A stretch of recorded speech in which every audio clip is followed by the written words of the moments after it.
अस्सलाम वालेकुम गाइस, कैसे हो आप सब। दोस्तों, आज के चैप्टर में हम लोग स्केलेटल मसल का जो चैप्टर है वो हम लोग आज स्टडी करेंगे। तो अगर चैनल पे पहली बार आए हो तो चैनल को सब्सक्राइब ज़रूर करो, वीडियो को लाजमी लाइक करो, ठीक है। कोई भी सवाल हो तो आप कमेंट सेक्शन में ज़रूर पूछो। तो अब हम स्टार्ट करेंगे स्केलेटल मसल का चैप्टर। सबसे पहले हमें पता होना चाहिए कि जो स्केलेटल मसल जो है वो वॉलेंट्री होते हैं, यानी हमारे इरादे के मुताबिक हम अपने स्केलेटल मसल्स को हिला सकते हैं, मूव कर सकते हैं, ठीक है। वॉलेंट्री उसको बोलते हैं। दूसरी बात है कि इसको स्केलेटल मसल क्यों बोलते हैं, क्योंकि ये जो स्केलेटल मसल होते हैं ये अटैच होते हैं विद स्केलेटन, ठीक है। और ये मोटिलिटी में भी हेल्प करते हैं। मोटिलिटी का मतलब होता है मूवमेंट, मूवमेंट में भी हेल्प करते हैं। अच्छा, अब हम लोग स्केलेटल मसल के स्ट्रक्चर को देखते हैं, ठीक है। ये जो डायग्राम बनी हुई है ना, इस पूरे डायग्राम को अब हम पढ़ते हैं, ठीक है।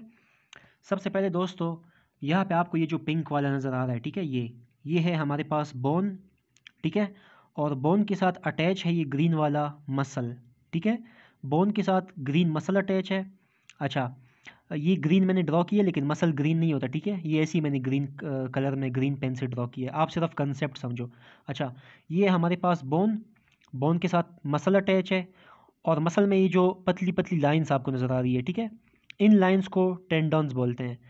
अब ये जो टेंडन्स है ये इस मसल को बोन के साथ अटैच करने में हेल्प करते हैं, ठीक है। इस पे एमसीक्यू भी आ सकता है पेपर में कि बोन और मसल कैसे अटैच होते हैं, तो इसका आंसर है टेंडन्स के ज़रिए, ठीक है। तो ये पतली पतली जो लाइंस है ये टेंडन्स है मसल के अंदर। अच्छा, अब ये जो मसल है, मसल के अंदर हमारे पास काफ़ी सारे जो है गोल गोल मसल बंडल होते हैं, ठीक है। अब इनमें से एक मसल बंडल को मैंने बड़ा करके ड्रॉ किया है, ठीक है, सिर्फ कंसेप्ट समझने के लिए। इसको हमने बड़ा करके ड्रॉ कर दिया ताकि हम अच्छी तरह से अपना कंसेप्ट समझें, ठीक है। तो मसल के अंदर मसल बंडल होते हैं और यहाँ पे हमने एक मसल बंडल को बड़ा करके ड्रॉ कर दिया, ठीक है। अब ये जो मसल बंडल है, ठीक है, मसल बंडल के अंदर मसल बंडल को फेसिक्यूलाई भी कहते हैं, ठीक है। अब ये जो मसल बंडल है, मसल बंडल के अंदर काफ़ी सारे जो है गोल गोल मसल सेल्स होते हैं, ठीक है। मसल बंडल के अंदर देखो, बोन के साथ मसल अटैच है, मसल के अंदर मसल बंडल है, मसल बंडल के अंदर गोल गोल छोटे छोटे मसल सेल्स है। क्लियर होगा यहाँ तक। अच्छा, अब आगे जो ये मसल बंडल है, मसल बंडल के अंदर मसल सेल्स है, ठीक है। अब एक मसल सेल को हमने बड़ा करके ड्रॉ किया है कंसेप्ट समझने के लिए, ठीक है। तो ये हमारे पास एक मसल सेल है। अब मसल सेल की जो मेम्ब्रेन होती है उसको हम लोग सार्कोलेमा बोलते हैं, ठीक है। मसल सेल की जो मेम्ब्रेन होती है, ये जो मेम्ब्रेन है ये हमारे पास 10 to 100 माइक्रोमीटर होता है, ठीक है, इसका जो डायमीटर होता है। क्लियर हो गया। अच्छा, मसल सेल की मेम्ब्रेन को सर्कोलेमा बोलते हैं। अब मसल सेल के अंदर क्या होता है, मसल सेल के अंदर हमारे पास मायोफिब्रिल होता है, ठीक है। ये आपको नज़र आ रहा होगा, ये मायोफिब्रिल है। मसल सेल के अंदर मायोफिब्रिल होता है। मायोफिब्रिल के ऊपर आपको कुछ लाइट और कुछ डार्क जो है स्ट्राइप्स, मतलब ये लाइंस नज़र आ रही होगी ना, इनको स्ट्राइप्स बोलते हैं। कुछ लाइटर स्ट्राइप्स है, कुछ डार्क स्ट्राइप्स है, ठीक है, मायोफिब्रिल के ऊपर। अब ये जो लाइटर स्ट्राइप्स है इनको आई बैंड बोलते हैं, ठीक है। और ये जो डार्कर स्ट्राइप है इनको ए बैंड बोलते हैं। आई बैंड को लाइटर बैंड भी बोलते हैं और ए बैंड को डार्कर बैंड भी बोलते हैं, ठीक है। अब ये जो मायोफिब्रिल होता है ये 1 to 2 माइक्रोमीटर होता है, ठीक है। क्लियर होगा यहाँ तक। अच्छा, जिस तरह सेल के अंदर साइटोप्लाज्म होता है उसी तरह मसल सेल के अंदर सार्कोप्लाज्म होता है, ठीक है। सार्कोप्लाज्म में काफ़ी ज़्यादा न्यूक्लियाई प्रेजेंट होती है। और इसके अलावा जो सार्कोप्लाज्म है, ठीक है, सार्कोप्लाज्म में हमारे पास काफ़ी ज़्यादा माइटोकॉन्ड्रिया प्रेजेंट होते हैं। और माइटोकॉन्ड्रिया के अलावा इसमें हमारे पास काफ़ी ज़्यादा ग्लाइकोजन जो है वो एनर्जी प्रोवाइड करते हैं, ठीक है। काफ़ी ज़्यादा माइटोकॉन्ड्रिया प्रेजेंट होते हैं और ग्लाइकोजन जो है वो एनर्जी प्रोवाइड करता है। इसके अलावा हमारे पास जो क्रिएटिन है वो भी एनर्जी प्रोवाइड करता है, ठीक है, सार्कोप्लाज्म के अंदर। इसके अलावा सार्कोप्लाज्म में हमारे पास जो एंडोप्लाज्मिक रेटिकुलम होता है वो मॉडिफाई एंडोप्लाज्मिक रेटिकुलम होता है, ठीक है। उसको हम लोग कहते हैं सर्कोप्लाज्मिक रेटिकुलम। सर्कोप्लाज्म के अंदर जो एंडोप्लाज्मिक रेटिकुलम प्रेजेंट होता है उसको हम लोग सर्कोप्लाज्मिक रेटिकुलम कहते हैं, ठीक है। अच्छा, ये सिर्फ स्केलेटल मसल की बात है। स्केलेटल मसल के अंदर जो एंडोप्लाज्मिक रेटिकुलम होता है उसको सर्कोप्लाज्मिक रेटिकुलम बोलते हैं। नॉर्मली तो हम लोग एंडोप्लाज्मिक रेटिकुलम ही बोलते हैं ना। क्लियर हो गया। अच्छा, जो सर्कोप्लाज्मिक रेटिकुलम है इसके अंदर कैल्शियम जो है वो स्टोर हुआ होता है। जब मसल कंट्रैक्ट करते हैं तो कैल्शियम जो है वो रिलीज़ होता है सर्कोप्लाज्मिक रेटिकुलम से, ठीक है। बाकी का जो कंट्रैक्शन का जो प्रोसेस है वो अब हम आगे पढ़ेंगे, ठीक है। अच्छा, इसके अलावा सर्कोप्लाज्म के अंदर मायोग्लोबिन भी प्रेजेंट होता है जो कि ऑक्सीजन स्टोर करता है। क्लियर हो गया? तो ये चीज़ सर्कोप्लाज्म के अंदर प्रेजेंट होती है और सर्कोप्लाज्म जो है वो सेल के अंदर होता है। ठीक है, अच्छा क्लियर हो गया यहाँ तक? अब ये जो मायोफाइब्रिल है, मायोफाइब्रिल, ठीक है, इस मायोफाइब्रिल के अंदर हमारे पास कुछ थिक फिलामेंट्स होते हैं और कुछ थिन फिलामेंट्स होते हैं। ठीक है, जो थिक फिलामेंट है वो मायोसिन है और जो थिन फिलामेंट है वो हमारे पास एक्टिन है। ठीक है, और बाकी यहाँ पे इसका डायमीटर आप लोग चेक कर सकते हैं, 16 नैनोमीटर और 7 to 8 नैनोमीटर। ठीक है, अच्छा, तो हमारे पास जो थिक फिलामेंट है मायोफाइब्रिल के अंदर वो मायोसिन है और थिन जो है वो एक्टिन है। ठीक है, तो ये था दोस्तों हमारे पास स्केलेटल मसल का स्ट्रक्चर। ठीक है, इसको हम थोड़ा सा रिवाइज करते हैं। बोन के साथ जो मसल अटैच है वो टेंडॉन्स के ज़रिए अटैच है। बोन की जो कवरिंग है, ठीक है, कवरिंग, वो उसको पेरोस्टियम बोलते हैं। क्लियर हो गया? मसल की जो कवरिंग है मसल की, उसको पेरीमाइजियम बोलते हैं। अच्छा, मसल बंडल की जो कवरिंग है उसको एपीमाइसियम बोलते हैं। ठीक है, एपीमाइसियम।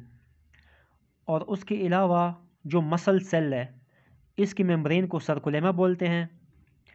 और मसल बंडल के अंदर ये जो सेल्स नहीं है, मसल सेल को जिस मेम्ब्रेन ने सराउंड किया है इस मेम्ब्रेन को एंडोमाइसियम बोलते हैं। ठीक है, क्लियर होगा? ये नाम से आपने मेम्ब्रेन्स के याद रखने हैं, कवरिंग के। ठीक है, यह नाम से आपको याद होनी चाहिए। अच्छा, तो ये हमारे पास मेम्ब्रेन्स थे और कवरिंग्स की बात हो गई। और बाकी आप मैंने बताया कि मसल के अंदर मसल बंडल के अंदर मसल सेल के अंदर मायोफाइब्रिल प्रेजेंट होते हैं। क्लियर हो गया? और बाकी फिर मायोफाइब्रिल में एक्टिन और मायोसिन प्रेजेंट होते हैं। अच्छा जी, आई होप कि आपको ये समझ आ गया होगा। अब इसके बाद हम देखते हैं नेक्स्ट कौन सा टॉपिक है। ठीक है, अच्छा, यहाँ पे हमने जो एक्टिन और मायोसिन की बात की, अब यहाँ पे हम लोग मायोसिन के स्ट्रक्चर को देखते हैं। ठीक है, स्ट्रक्चर ऑफ मायोसिन, मायोसिन का स्ट्रक्चर कैसा होता है वो हम देखते हैं। पीछे हमने स्केलेटल मसल का देखा, अब हम सिर्फ मायोसिन का स्ट्रक्चर जो है वो देखते हैं। अच्छा, मायोसिन में क्या होता है दोस्तों, हमारे पास इस तरह से दो कोयल हुई इस तरह लाइन्स आपको नज़र आ रही होगी ना, ये हमारे पास दो पॉलीपेप्टाइड चेन है। ठीक है, ये एक दूसरे के ऊपर जो कोयल हुई है ये रेड कलर की, ये हमारे पास दो पॉलीपेप्टाइड चेन्स होते हैं। इन दो पॉलीपेप्टाइड की जो है इसका भी एक हेड होता है और इसका भी एक हेड होता है। ठीक है, जो हेड होता है हेड, इसमें आपको ये ग्रीन कलर के नज़र आ रहे होंगे, दो इधर है दो इधर है, चार पॉलीपेप्टाइड चेन जो है वो हेड में प्रेजेंट होते हैं। ठीक है, देखो सबसे पहले हमारे पास दो पॉलीपेप्टाइड चेन जो है एक दूसरे के ऊपर कोयल हुई है। ठीक है, अब ये जो पॉलीपेप्टाइड चेन है इससे हेड निकला है और ये दूसरी जो पॉलीपेप्टाइड चेन है इससे भी नीचे हेड निकला है। ठीक है, तो हमारे पास मायोसिन में दो हेड हो गए। ठीक है, अब इस हेड के साथ भी दो पॉलीपेप्टाइड चेन है, इसके साथ भी दो पॉलीपेप्टाइड चेन है। टोटल हमारे पास हेड में पॉलीपेप्टाइड चेन कितने हो गए? चार हो गए। जबकि टेल में कितने थे? दो पॉलीपेप्टाइड चेन। क्लियर हो गया? अच्छा, ये हेड हो गया मायोसिन का और ये आर्म हो गया। आर्म और हेड दोनों को कलेक्टिवली क्रॉस ब्रिज बोलते हैं। क्लियर हो गया? ये हमारे पास हेड है मायोसिन का और ये हमारे पास टेल है। ठीक है, क्लियर हो गया? कोई भी मुश्किल बात नहीं थी, सिंपल सी बात है। मायोसिन कितने उससे बना होता है पॉलीपेप्टाइड चेन से? दो ये हो गए और चार ये, टोटल 6 पॉलीपेप्टाइड चेन से मायोसिन जो है वो बना होता है। दो पॉलीपेप्टाइड चेन जो है वो टेल में होती है और चार पॉलीपेप्टाइड चेन जो है वो हेड में होती है। क्लियर? बहुत ईजी, कोई भी मुश्किल बात इसमें नहीं है, ईजी सा स्ट्रक्चर है मायोसिन का। तो टोटल हमारे पास 6 पॉलीपेप्टाइड चेन हो गए। अब नेक्स्ट हम लोग देखते हैं एक्टिन के स्ट्रक्चर को। ठीक है, एक्टिन को। अच्छा, ये हमारे पास एक्टिन का स्ट्रक्चर बना हुआ है।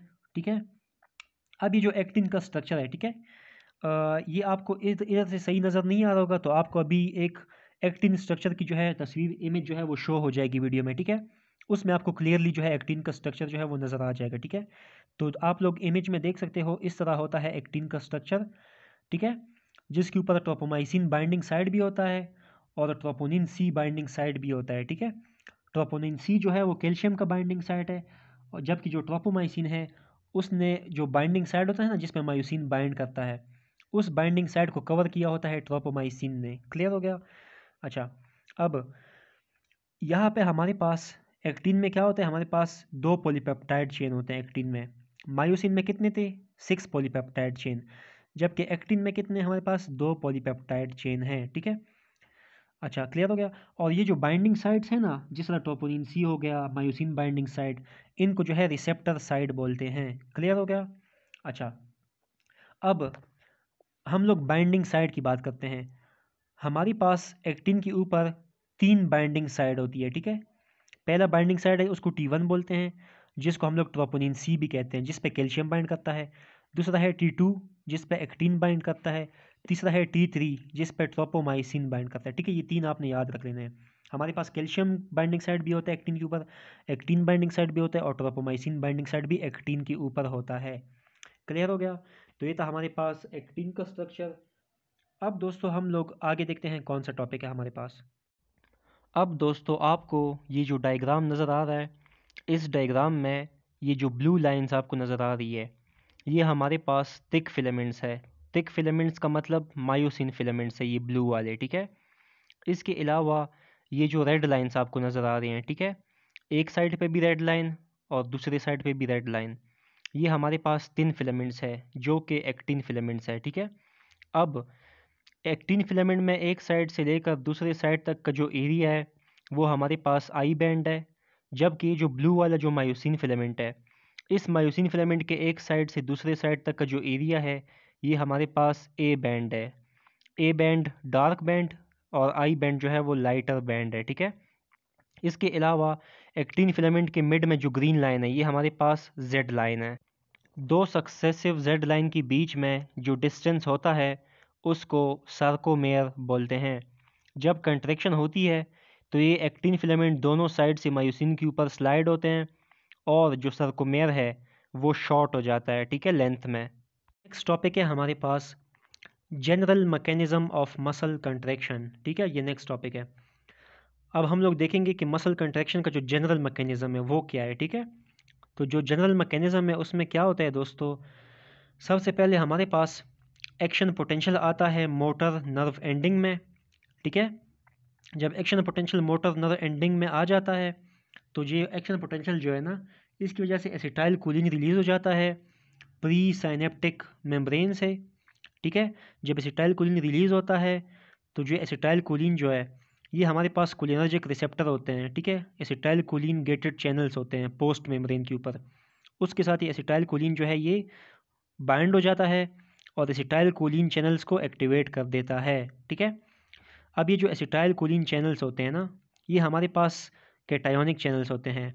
कैटाइंस वो आयंस होते हैं जिन पे पॉजिटिव साइन होता है। अब जैसे सोडियम है तो सोडियम हमारे पास कैटाइन है, कैटाइन का मतलब पॉजिटिवली चार्ज आयन, ठीक है। तो ये जो एसिटाइल कोलिन चैनल होते हैं ये कैटायोनिक होते हैं, ठीक है, यानी ये कैटाइंस को भी पास करवाते हैं खुद से। तो जब ये एक्टिवेट होगा एसिटाइल कोलिन गेटेड चैनल तो हमारे पास सोडियम इन्फ्लक्स होगा इनटू द मेम्ब्रेन। जब सोडियम इनसाइड इन्फ्लक्स होगा इनटू द मेम्ब्रेन तो हमारे पास जो मेम्ब्रेन है वो डीपोलराइज हो जाएगा। हमने एक्शन पोटेंशियल वाले चैप्टर में भी ये बात की थी कि जब सोडियम इन्फ्लक्स होता है तो मेम्ब्रेन डीपोलराइज होता है, ठीक है, आपको याद होना चाहिए। अच्छा, सोडियम इन्फ्लक्स होगा तो डीपोलराइज होगा मेम्ब्रेन। जब मेम्ब्रेन डीपोलराइज होगा तो क्या होगा कि जो एक्शन पोटेंशियल है वो सार्कोप्लाज्मिक रेटिकुलम को बोलेगा कि भाई आप कैल्शियम रिलीज़ कराओ, ठीक है, कंट्रैक्शन के लिए। तो जो सार्कोप्लाज्मिक रेटिकुलम में वो कैल्शियम जो है रिलीज़ करा देगा। जब सार्कोप्लाज्मिक रेटिकुलम कैल्शियम रिलीज़ करेगा तो ये जो कैल्शियम है ये जाके एक्टिन और मायोसिन को जो है स्लाइड करवा देगा एक दूसरे के ऊपर, ठीक है। जब एक्टिन मायोसिन स्लाइड होंगे तो हमारे पास जो है कंट्रैक्शन हो जाएगी। ये हमारे पास जनरल मैकेनिज्म है, ठीक है, जनरल। अच्छा, इसको ज़रा रिवाइज़ कराता हूँ। जनरल मैकेनिज्म में क्या होता है, सबसे पहले ऐसे एक्शन पोटेंशियल आता है। Action potential motor motor nerve ending तक आ जाता है जिसकी वजह से एसिटाइल कोलिन जो है वो रिलीज़ होता है। एसिटाइल कोलिन जो है वो एसिटाइल कोलिन गेटेड चैनल पे जाके बाइंड होता है जिसकी वजह से एसिटाइल कोलिन गेटेड चैनल जो है वो एक्टिवेट होते हैं। जब acetyl choline gated channel activate होंगे तो ये जो चैनल है ये सोडियम की भी इन्फ्लक्स करवा देंगे। जब सोडियम इन्फ्लक्स होगा तो हमारे पास मेम्ब्रेन डीपोलराइज होगा और जो एक्शन पोटेंशियल है वो सार्कोप्लाज्मिक रेटिकुलम को बोलेगा कि भाई आप कैल्शियम रिलीज़ कराओ, और ये जो कैल्शियम है ये एक्टिन और मायोसिन फिलामेंट की स्लाइडिंग करवा देगा, ठीक है। अच्छा, अब जब कंट्रैक्शन हो गई, कंट्रैक्शन के बाद हमें कैल्शियम की ज़रूरत नहीं पड़ती ना, तो जो कैल्शियम होता है वो क्या होता है कि जो कैल्शियम है वो after contraction calcium is put back to sarcoplasmic reticulum and stay there until new action potential come. Calcium जो है वो वापस सार्कोप्लाज्मिक रेटिकुलम में चला जाता है कैल्शियम पंप की मदद से, और तब तक सार्कोप्लाज्मिक रेटिकुलम में रहता है जब तक हमारे पास कोई न्यू एक्शन पोटेंशियल ना आ जाए, ठीक है। तो ये था हमारे पास general mechanism of muscle contraction, बहुत ही सिंपल, बहुत ही आसान, इसमें कोई भी मुश्किल बात नहीं थी, ठीक है। अच्छा, अब इसके बाद हमारे पास नेक्स्ट है molecular mechanism of muscle contraction. वो था जनरल, अब ये है मॉलिक्यूलर। ठीक है, अब ये जो है ये बहुत ही ज़्यादा इंपॉर्टेंट है एग्जाम पॉइंट ऑफ व्यू के हवाले से। ठीक है, अब इसमें क्या होता है वो मैं आपको समझाता हूँ। अच्छा, तो सबसे पहली बात ये है कि हमारे पास मायोसिन हेड जो है, ठीक है, मायोसिन हेड के ऊपर एटीपी बाइंडिंग साइट होती है।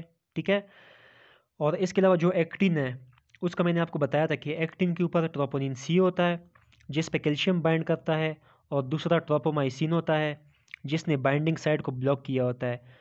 ट्रोपोमाइसिन उस बाइंडिंग साइट को ब्लॉक करता है जिस बाइंडिंग साइट पे मायोसिन हेड अटैच होता है। ठीक है, तो जब ट्रोपोमाइसिन ने बाइंडिंग साइट को हाइड किया हुआ है तो जो मायोसिन हेड है वो तो फिर अटैच तो नहीं हो सकता ना एक्टिन के ऊपर, क्योंकि वह बाइंडिंग साइट को तो ब्लॉक किया हुआ है ट्रोपोमाइसिन ने। ठीक है, क्लियर हो गया।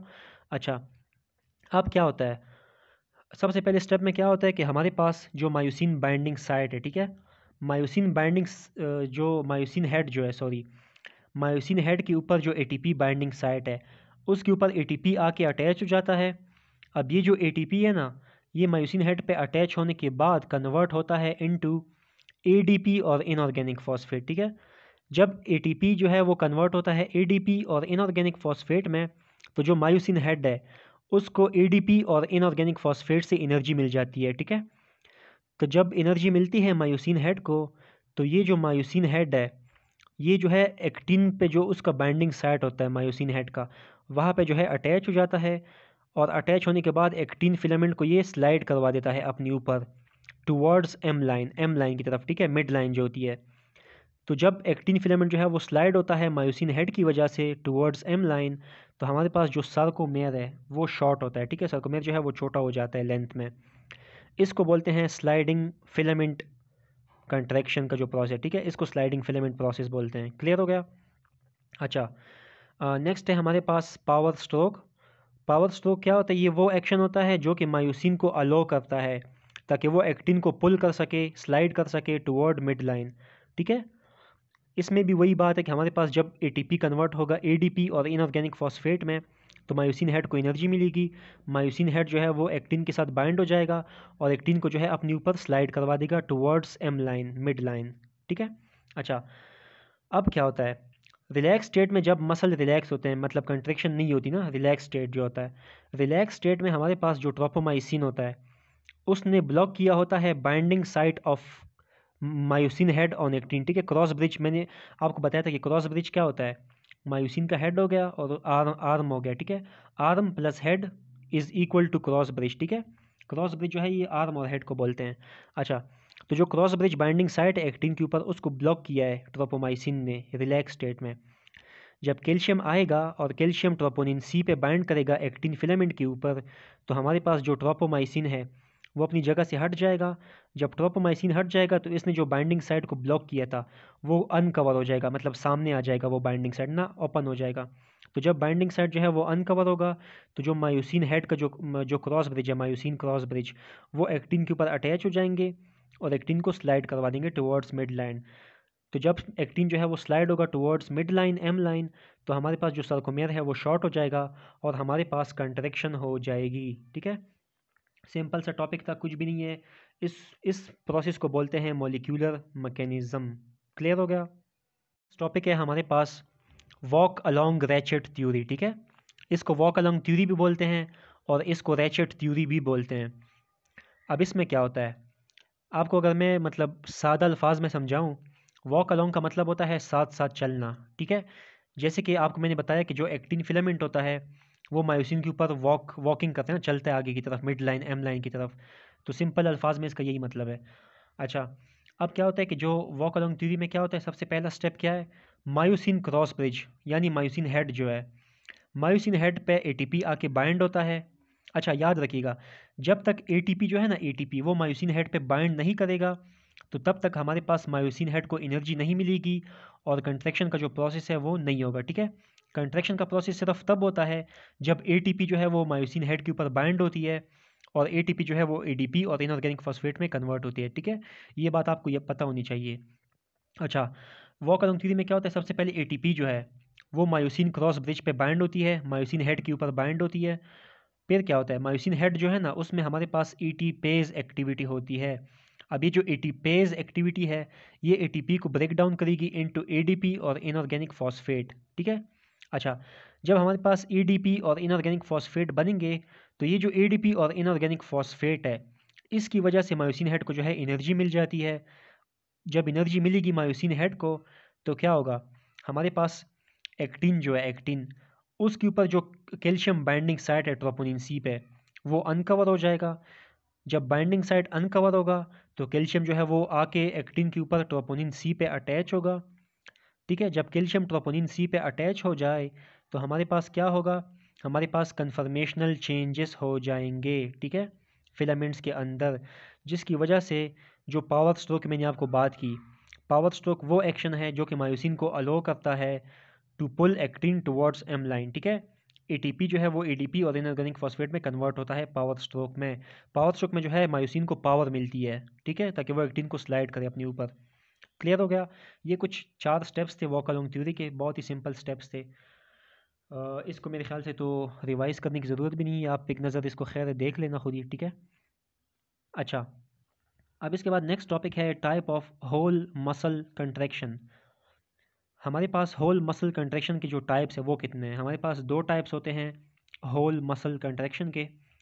एक है आइसोटोनिक, दूसरा है आइसोमेट्रिक।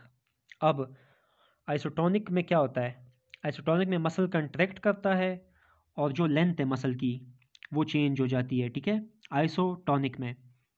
आइसोटोनिक के आगे हमारे पास फर्दर 2 डिविजन्स है, एक है कंसेंट्रिक, एक है ये, इसको आप एक्सेंट्रिक भी बोल सकते हो, ई सेंट्रिक भी पढ़ सकते हो, जैसा आपको ठीक लगे, ठीक है, आपने सिर्फ कंसेप्ट समझना है। अच्छा, आइसोटोनिक में जो है मसल लेंथ चेंज होता है, इसके 2 डिवीजन है कंसेंट्रिक ई सेंट्रिक। कंसेंट्रिक में क्या होता है, कंसेंट्रिक में मसल जो है वो शॉर्ट होता है, ठीक है, शॉर्टनिंग होती है मसल्स की। जबकि जो ई सेंट्रिक है इसमें क्या होता है, ई सेंट्रिक में जो है मसल की लेंथनिंग होती है, कंसेंट्रिक में शॉर्टनिंग, ई सेंट्रिक में लेंथनिंग, ठीक है। और आइसोटोनिक में जो है मसल लेंथ जो है वो चेंज होता है। ये बात आपने जहन में याद कर ली, क्लियर हो गया। अच्छा, अब दूसरा जो इसका टाइप है होल मसल कंट्रैक्शन का वो है आइसोमेट्रिक। आइसोमेट्रिक में भी मसल कंट्रैक्ट करता है, वहाँ पे क्या था आइसोटोनिक में, लेंथ जो है वो चेंज हो रहा था, आइसोमेट्रिक में जो है length does not change, length जो है वो चेंज नहीं होगी आइसोमेट्रिक में, ठीक है। अच्छा, लेंथ नहीं चेंज होगी आइसोमेट्रिक में, और इसके अलावा आइसोमेट्रिक कंट्रैक्शन स्टेबलाइजेस पोस्चर, हमारी जो बॉडी का जो पोस्चर होता है उसको स्टेबलाइज करने में भी आइसोमेट्रिक कंट्रैक्शन जो है वो हेल्प करता है, ठीक है। और उसके अलावा and hold the body upright, और हमारी बॉडी को अपराइट जो है होल्ड करके रखता है, ठीक है, और हमारे जो पोस्चर है उसको स्टेबलाइज करता है आइसोमेट्रिक कंट्रैक्शन, ठीक है। अच्छा, अब इसके बाद जो है आइसोमेट्रिक जो है इसमें क्या होता है, पहली बात लेंथ जो है वो चेंज नहीं होता, पोस्चर को स्टेबलाइज करता है, और जो टेंशन है टेंशन वो हमारे पास आइसोमेट्रिक में इंक्रीज़ होती है, जबकि जो आइसोटोनिक है, आइसोटोनिक में लेंथ चेंज जो है वो हो रहा होता है ना, लेकिन इसमें जो टेंशन है वो इंक्रीज़ नहीं होती है आइसोटोनिक में, ठीक है। टेंशन कहाँ पे इंक्रीज़ होती है, आइसोमेट्रिक पे, ठीक है। ये बेसिक सा फ़र्क था आइसोटोनिक और आइसोमेट्रिक में, इसको मैं ज़रा रिवाइज़ करता हूँ। एक है आइसोटोनिक, एक है आइसोमेट्रिक। आइसोटोनिक में जो है लेंथ चेंज होता है, जबकि आइसोमेट्रिक में लेंथ चेंज नहीं होता। आइसोमेट्रिक जो है स्टेबलाइज करता है हमारे पोस्चर को, ठीक है, और टेंशन जो है वो इंक्रीज़ होता है। आइसोटोनिक के दो डिवीजन है, concentric, eccentric. Concentric mean shortening of muscle, eccentric means lengthening of muscle, simple. ये हमारे पास 2 थे, isotonic isometric, type of whole muscle contraction, ठीक है, क्लियर हो गया। अच्छा, अब इसके बाद नेक्स्ट टॉपिक है स्लो फाइबर्स टाइप 1 रेड और फास्ट फाइबर्स टाइप 2 वाइट, ठीक है। अच्छा, हमारे पास जो स्लो फाइबर्स होते हैं वो रेड कलर के होते हैं। रेड कलर के फाइबर जो है ये क्यों होते हैं, क्योंकि इनमें मायोग्लोबिन प्रेजेंट होता है, ठीक है, इस वजह से जो है इसमें हमारे पास रेड कलर होता है फाइबर्स का, स्लो फाइबर्स का। अच्छा, अब जो स्लो फाइबर्स है ये स्मॉलर होंगे, जबकि फास्ट फाइबर जो है वो लार्जर होंगे। स्लो फाइबर जो है वो उसमें स्मॉलर नर्व फाइबर्स होंगे, जबकि फास्ट फाइबर में हमारे पास लार्ज नर्व फाइबर्स होंगे। अच्छा, स्लो फाइबर में हमारे पास मोर ब्लड वेसल्स, मोर कैपिलरीज होंगी, जबकि फास्ट फाइबर में हमारे पास लेस एक्सटेंसिव ब्लड वेसल्स होंगे, ठीक है। स्लो फाइबर में हमारे पास माइटोकॉन्ड्रिया काफ़ी ज़्यादा होता है, जबकि फास्ट फाइबर में हमारे पास माइटोकॉन्ड्रिया कम होता है, ठीक है। स्लो फाइबर में माइग्लोबिन प्रेजेंट होता है, जबकि जो फास्ट फाइबर है उसमें मायोग्लोबिन एब्सेंट होता है। स्लो फाइबर जो है उसमें हमारे पास रेड कलर के फाइबर्स होते हैं, जबकि जो फास्ट है वो हमारे पास वाइट फाइबर्स होते हैं। ठीक है, वाइट फाइबर्स क्यों होते हैं? क्योंकि मायोग्लोबिन एब्सेंट होता है। अच्छा, स्लो फाइबर की एग्जांपल है सोलियस और फास्ट फाइबर की एग्जांपल है एंटीरियर तिबियालिस। ठीक है, अच्छा, अब हमारे पास नेक्स्ट टॉपिक है मोटर यूनिट। इस टॉपिक को जो है हम लोग आखिर में डिस्कस करेंगे। ठीक है, नेक्स्ट टॉपिक है मसल फैटीग। ठीक है, मसल फैटीग में क्या होता है? Prolong and strong contraction. ठीक है, हमारी जो कंट्रैक्शन होती है मसल फैटीग में, वो प्रोलॉन्ग यानी लॉन्ग टाइम के लिए कंट्रैक्टेड स्टेट होता है हमारे मसल्स का, यानी हमारे जो मसल्स हैं ना वो प्रोलॉन्ग टाइम के लिए जो है कंट्रैक्टेड स्टेट में चले जाते हैं। ठीक है, और ये जो कंट्रैक्शन होती है ये काफ़ी स्ट्रॉन्ग होती है। तो मसल फैटीग क्या होता है? Prolonged and strong contraction of muscle is called muscle fatigue. ठीक है, अब मसल फैटीग किस वजह से कॉज होता है? हमारे पास ग्लाइकोजन डिप्लीशन होगा, उतनी ही हमारे पास मसल फैटीग जो है वो डेवलप होगा। ठीक है, ग्लाइकोजन डिप्लीशन में आपको मैंने बताया क्या होता है? ग्लाइकोजन की कमी होती है ग्लाइकोजन डिप्लीशन में। ग्लाइकोजन हमें पता है कि मसल को एनर्जी प्रोवाइड करता है। जब ग्लाइकोजन की कमी होगी तो मसल को एनर्जी नहीं मिलेगी। जब मसल को एनर्जी नहीं मिलेगी तो मसल जो है वो एटीपी नहीं प्रोड्यूस कर सकेगा। जब मसल एटीपी प्रोड्यूस नहीं कर सकेगा तो जो मायोसिन हेड जो है, ठीक है, यहाँ पे मैं ड्रॉ करता हूँ, ये मायोसिन हेड है, इसने एक्टिन को स्लाइड कर दिया है ऑलरेडी। ठीक है, मसल जो है वो कंट्रैक्टेड स्टेट में चला गया है ऑलरेडी। ठीक है, इसने स्लाइड कर दिया मायोसिन हेड ने। यहाँ पे मैंने आपको बताया था कि यहाँ पे हमारे पास एडीपी होता है। ठीक है, अच्छा, अब क्या होता है जब मसल कंट्रैक्टेड स्टेट में होता है ना, कंट्रैक्ट हो चुका होता है, तो कंट्रैक्शन ख़त्म भी तो हमने करवानी है ना। तो ये कंट्रैक्शन जो है ये तब तक ख़त्म नहीं होगी जब तक यहाँ पे हमारे पास नेक्स्ट एटीपी आके अटैच ना हो मायोसिन हेड के ऊपर। ठीक है, जब तक नेक्स्ट एटीपी यहाँ पे अटैच नहीं होगा तो ये जो मायोसिन हेड है ये एक्टिन के साथ कंट्रैक्टेड स्टेट में ही रह जाएगा, मतलब इससे वापस अलग नहीं होगा मायोसिन हेड एक्टिन से। ठीक है, क्योंकि हमारे पास जो है एटीपी नहीं आई नेक्स्ट एटीपी। ठीक है, तो ये है बेसिक कंसेप्ट। तो जब मैंने बताया कि ग्लाइकोजन डिप्लीशन की वजह से मसल जो है वो एटीपी प्रोड्यूस नहीं कर पाता, जब एटीपी प्रोड्यूस नहीं होगा तो मायोसिन हेड के साथ एटीपी आके अटैच नहीं होगा, तो जो मायोसिन हेड है वो इसी तरह से कंट्रैक्टेड स्टेट में ही रह जाएगा हमेशा के लिए एक्टिन फिलामेंट के साथ। ठीक है, तो यही रीज़न है कि हमारी जो जो मसल है वो कंट्रैक्टेड स्टेट में रह जाती है प्रोलॉन्ग टाइम के लिए मसल फैटीग में। क्लियर हो गया? इसको मैं थोड़ा सा रिवाइज कराता हूँ आपके समझने के लिए। मसल फैटीग में क्या होता है कि हमारा जो मसल है वो प्रोलॉन्ग टाइम के लिए जो है कंट्रैक्टेड स्टेट में रह जाता है, यानी कि जो मायोसिन जो हेड है वो एक्टिन से अलग नहीं हो पाता, बस कंट्रैक्टेड स्टेट में ही रह जाता है। ठीक है, अच्छा, क्यों रह जाता है? ग्लाइकोजन डिप्लीशन की वजह से। ग्लाइकोजन डिप्लीशन होती है, मसल को एनर्जी नहीं मिल पाती। जब मसल को एनर्जी नहीं मिलेगी तो एटीपी प्रोड्यूस नहीं होगा। जब एटीपी प्रोड्यूस नहीं होगा तो मायोसिन हेड के साथ एटीपी जो है आके बाइंड नहीं होगा। जब एटीपी बाइंड नहीं होगा तो जो मायोसिन हेड है ये एक्टिन फिलामेंट से अलग नहीं होगा। ठीक है, मायोसिन हेड को एक्टिन से अलग होने के लिए एटीपी आना लाजमी है। ठीक है, और उसी तरह से जब एटीपी आके बाइंड होगा ना तो उसके बाद ये जो है अलग होगा इससे, और फिर उसके बाद नेक्स्ट कंट्रैक्शन का प्रोसेस जो है वो पॉसिबल हो जाएगा। ठीक है, तो ये थी मसल फैटीग, सिंपल। अच्छा, अब नेक्स्ट है remodelling of muscle to match function. All muscle of the body are continuously remodel to match function require from them. कह रहे हैं कि हमारी बॉडी की जो मसल्स है वो हमेशा कंटिन्यूसली जो है रिमॉडल होते रहते हैं। क्यों रिमॉडल होते हैं? ताकि उनसे जो फंक्शन हमें रिक्वायर हो वो फंक्शन हम मैच कर सके, अचीव कर सके। ठीक है, तो जो बॉडी के मसल्स है वो कंटिन्यूसली रिमॉडलिंग उनकी होती रहती है। अच्छा, कौन कौन सी चीज़ों की रिमॉडलिंग होती है? रिमॉडलिंग का मतलब चेंजिंग या चेंजेस। ठीक है, अच्छा, हमारे पास रिमॉडलिंग में डायमीटर चेंज होता है, लेंथ चेंज होता है, स्ट्रेंथ चेंज होता है, vascular supply, diameter, length, strength, vascular supply and type of fibres are change, और फाइबर के टाइप जो है वो भी चेंज हो जाते हैं। ठीक है, हमारे पास रीमॉडलिंग में जो रीमॉडलिंग का प्रोसेस है ये हमारे पास रैपिड होता है, विद इन फ्यू वीक्स जो है ये हो जाता है, कंप्लीट हो जाता है। ठीक है, काफ़ी रैपिड फास्ट प्रोसेस होता है। अच्छा, ये था हमारे पास रीमॉडलिंग। ठीक है, इसके बाद जो है नेक्स्ट टॉपिक है मसल हाइपरट्रॉफी।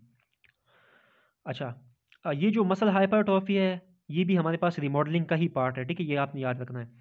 रिमॉडलिंग में हमारे पास पहले आपने पॉइंट्स लिखने हैं, फिर मसल जो हाइपरट्रॉफी है ये भी रिमॉडलिंग के अंदर ही आता है। इसके अलावा हमारे पास ए ट्रॉफी का प्रोसेस है, ए ट्रॉफी, ये भी रिमॉडलिंग का ही प्रोसेस है। ठीक है, दोनों इसके पार्ट्स है। अच्छा, मसल हाइपरट्रॉफी में क्या होता है? मसल हाइपरट्रॉफी में हमारे पास increase in total mass of muscle, mass का जो मसल होता है, मास का मसल वो इंक्रीज हो जाता है, ठीक है। इसको बोलते हैं हाइपरट्रॉफी। अब हाइपरट्रॉफी हमारे पास सिंपल फाइबर हाइपरट्रॉफी भी हो सकती है। सिंपल हाइपर हाइपरट्रॉफी में क्या होता है, हमारे पास जो एक्टिन और मायोसिन फिलामेंट्स है वो इंक्रीज कर जाता है। Increase in number of actin and myosin filaments in muscle fibre, जो स्केलेटल मसल फाइबर है उसके अंदर हमारे पास एक्टिन और मायोसिन फिलामेंट जो है ये इंक्रीज कर जाते हैं, इनके नंबर जो है वो इंक्रीज कर जाते हैं, ठीक है, तादाद में ज़्यादा हो जाते हैं। अच्छा, जब ये एक्टिन और मायोसिन फिलामेंट जो है ये ज़्यादा होंगे मसल फाइबर के अंदर तो क्या होगा, हमने क्या बोला कि हाइपरट्रॉफी क्या क्या चीज़ है, जिसमें मास का मसल इंक्रीज होता है। तो जब मसल का मास इंक्रीज होगा तो हमारे पास जो है जो मसल है उसकी इनलार्जमेंट हो जाएगी, जो मसल है वो लार्ज हो जाएगा, इनलार्ज हो जाएगा, ठीक है। अच्छा, enlargement of individual muscle fibres called simple fibre hypertrophy, इसी को जो है हम लोग सिंपल फाइबर हाइपरट्रॉफी कहते हैं। क्या होता है सिंपल फाइबर हाइपरट्रॉफी, जिसमें हमारे पास एक्टिन और मायोसिन फिलामेंट जो है वो इंक्रीज कर जाते हैं और हमारे पास जो इंडिविजुअल जो मसल्स है वो इनलार्ज हो जाते हैं साइज़ में। इसको बोलते हैं सिंपली फाइबर हाइपरट्रॉफी, ठीक है। अच्छा, इसके बाद दूसरा है हमारे पास ये भी हमने कुछ पॉइंट्स लिखे हैं हाइपरट्रॉफी के, ठीक है। अच्छा, जब हमारा मसल जो है वो लोडेड हो, loaded muscle during contraction, loaded muscle का ये मतलब है हमारे मसल के ऊपर कोई लोड हो, ठीक है, लोडेड मसल हो कंट्रैक्शन के दौरान, तो क्या होता है हमारे पास मसल का जो मास है वो इंक्रीज़ कर जाता है। जब मसल का मास इंक्रीज़ करेगा तो इसका मतलब हमारे पास हाइपरट्रॉफी जो है वो हो गई, ठीक है, क्लियर हो गया। अच्छा, फ्यू स्ट्रॉन्ग कंट्रैक्शन, थोड़े से मजबूत स्ट्रॉन्ग कंट्रैक्शन अगर हो जाए तो हमारे पास जो हाइपरट्रॉफी है वो 6 to 10 वीक्स में हो जाती है। हाइपरट्रॉफी का मतलब मसल का मास इंक्रीज कर जाता है इन 6 to 10 वीक्स, अगर हमारे पास फ्यू स्ट्रॉन्ग कंट्रैक्शंस भी हो, ठीक है। अच्छा, अच्छा, rate of synthesis of contractile protein increase during hypertrophy, हमने अभी पीछे बात की। हाइपरट्रॉफी में क्या होता है, एक्टिन और मायोसिन फिलामेंट की जो तादाद है वो इंक्रीज कर जाती है। तो जो मायोसिन और एक्टिन फिलामेंट्स है ये हमारे पास क्या करती हैं, कंट्रैक्शन करती है। तो इसका मतलब क्या हुआ कि तादाद इंक्रीज हुई तो हमारे पास जो है साइंथिसिस जो है वो इंक्रीज हो गई कंट्रैक्टाइल प्रोटीन्स की, ठीक है, फॉर कंट्रैक्शन ड्यूरिंग हाइपरट्रॉफी। अच्छा, नेक्स्ट है number of actin and myosin filament increase, वही बात है। Myofibrils split to form new myofibrils, आपको मैंने शुरू में ही डायग्राम में बता दिया था मायोफाइब्रिल्स के बारे में, जिसमें एक्टिन और मायोसिन फिलामेंट्स होते हैं। तो हाइपरट्रॉफी में जो क्या होता है कि जो मायोफाइब्रिल्स होते हैं वो डिवाइड स्प्लिट हो जाते हैं to form new myofibril, new myofibrils बन जाते हैं उनसे। और मायोफाइब्रिल के अंदर क्या होता है, मैंने आपको अभी बताया था थोड़ी देर पहले, एक्टिन और मायोसिन फिलामेंट्स होते हैं जो कि कंट्रेक्टाइल प्रोटीन्स होते हैं जो कंट्रेक्शन कराते हैं ड्यूरिंग हाइपरट्रॉफी, इसकी जो साइंटिस है वो इंक्रीज़ कर जाती है। सिंपल सी बात है यार, कोई भी मुश्किल बात इसमें नहीं है। अच्छा, उसके बाद इंजाइम जो है ग्लाइकोलाइसिस के वो भी इंक्रीज़ कर जाते हैं, ठीक है, जिसकी वजह से क्या होता है कि जो rapid supply of energy for forceful muscle contraction, forceful muscle contraction के लिए हमारे पास एनर्जी की जो सप्लाई है वो रैपिड फास्ट सप्लाई मिलती है मसल को, हमारे मसल को फास्ट एनर्जी मिल जाती है ताकि वो जो है फोर्सफुल मसल कंट्रेक्शन हो। और ये किस वजह से होता है, जब हमारे पास इंजाइम्स इंक्रीज़ कर जाते हैं ग्लाइकोलाइसिस के। ये जो ग्लाइकोलाइसिस के जो इंजाइम्स हैं ना ये एनर्जी सप्लाई करते हैं फॉर मसल कंट्रेक्शन, ठीक है। बहुत ही ईजी, कोई भी मुश्किल बात नहीं थी, सिंपल सी बात है। देखो, जब हाइपरट्रॉफी होगी मसल का मास इंक्रीज़ करेगा, एक्टिन और मायोसिन फिलामेंट जो है वो इंक्रीज़ कर जाएंगे, ठीक है, साइंथिसिस जो है वो इंक्रीज़ कर जाएगी, मायोफिब्रिल जो है वो डिवाइड हो जाएंगे to form new myofibrils. Enzyme जो है जो एनर्जी सप्लाई करते हैं वो एंजाइम जो है ग्लाइकोलाइसिस की इंक्रीज़ कर जाएंगे और मसल कंट्रेक्शन के लिए एनर्जी जो है वो मिल जाएगी। कोई भी मुश्किल बात नहीं, बहुत ही सिंपल, ठीक है। ये था हमारे पास हाइपरट्रॉफी। अब है नेक्स्ट ए ट्रॉफी। अब ए ट्रॉफी में क्या होता है, when total mass of muscle decrease is called a trophy. Hypertrophy के ऑपोजिट है ये, ठीक है, उसमें मसल का मास इंक्रीज करा था, जबकि ए ट्रॉफी में मसल का मास डिक्रीज करेगा, ठीक है। अच्छा, व्हेन मसल रिमेन अनयूज, जब हमारा मसल जो है वो काफ़ी अरसे तक जो है अनयूज रहता है ना, मतलब कुछ वक्त, मतलब ज़्यादा टाइम तक जो है वो हमारा जो मसल है वो रिमेन अनयूज, मतलब यूज़ नहीं होता ना कुछ वक्त तक, तो क्या होता है, rate of degradation of contractile protein increases, ठीक है। कंट्रेक्टाइल प्रोटीन जो है उनकी जो डिग्रेडेशन है, डिग्रेडेशन का मतलब ये है कि जो कंट्रेक्टाइल प्रोटीन है वो डिस्ट्रॉय हो जाते हैं, ठीक है। तो जिस रेट से कंट्रैक्टाइल प्रोटीन डिग्रेड होंगे, डिस्ट्रॉय होंगे, वो रेट जो है वो इंक्रीज़ कर जाएगा। मतलब कंट्रैक्टाइल प्रोटीन बहुत फास्ट, तेज़ी से जो है डिस्ट्रॉय होंगे, तेज़ी से जो है डिग्रेड होंगे। ठीक है, जब हमारा मसल अनयूज़ हो, जाहिर सी बात है यार, जब आप मसल को यूज़ नहीं करोगे लॉन्ग टाइम तक, तो कंट्रैक्शन आप मतलब आपका जो मसल है वो कंट्रैक्ट नहीं कर रहा ना।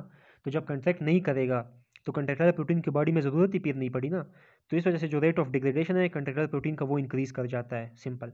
अच्छा, नेक्स्ट है रेट ऑफ रिप्लेसमेंट डिक्रीजेस।